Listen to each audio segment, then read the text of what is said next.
बिस्मिल्लाहिर्रहमानिर्रहीम। अस्सलाम वालेकुम प्यारे बच्चों, कैसे हैं आप? यकीनन ठीक होंगे, तंदुरुस्त होंगे। प्यारे बच्चों, आप जानते हैं हम उर्दू जमात चहारम का रेमेडी पैक कर रहे हैं, जिसमें आपने अपने तीसरे सबक का आगाज कर रखा है। आपका आज का हासिल ताल्लुम था उन्वान या मुशाहिदे का तज्जिया, तरतीब, पेशकश और इख्तितामिया को इस्तेमाल करते हुए कम अज कम 10 से 15 जुमलों पर मुश्तमिल मजमून लिख सकें।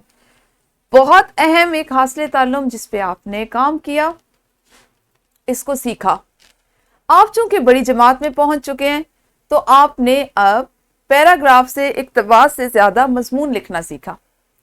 मजमून लिखने में बहुत सी चीजों का ख्याल रखा जाता है, जैसे उसका उन्वान, वो क्या है, मुशाहिदे का तज्जिया।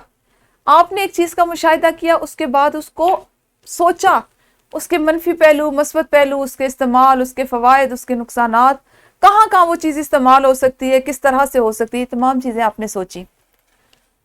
उसके बाद आपने आपका जो उन्वान है उसको पेश करने की तरतीब, आपका बात करने का अंदाज, लिखने का अंदाज, अंदाजे बयां, अंदाजे गुफ्तगू बहुत मानी रखता है।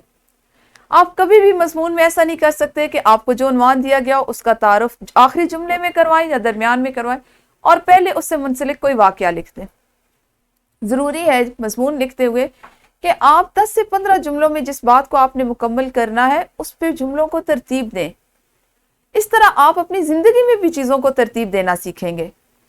आपको अंदाजा होगा कि आप कम वक्त में ज्यादा चीजों को, ज्यादा उन्वानात पर बात करना चाह रहे हैं, एक से ज्यादा मौजू है आपके पास, तो आप किस तरह वक्त को तकसीम करते हुए, दुरुस्त तकसीम करते हुए उस मौजू पर बोल सकते हैं और मरबूत अंदाज में अपने ख्यालात का इजहार लिख कर या ज़बानी कर सकते हैं। मजमून लिखने की मशक इसलिए करवाई जा रही है कि आइंदा जमातों में आप इसी तरह का काम ज़रा वसी पैमाने पर करेंगे।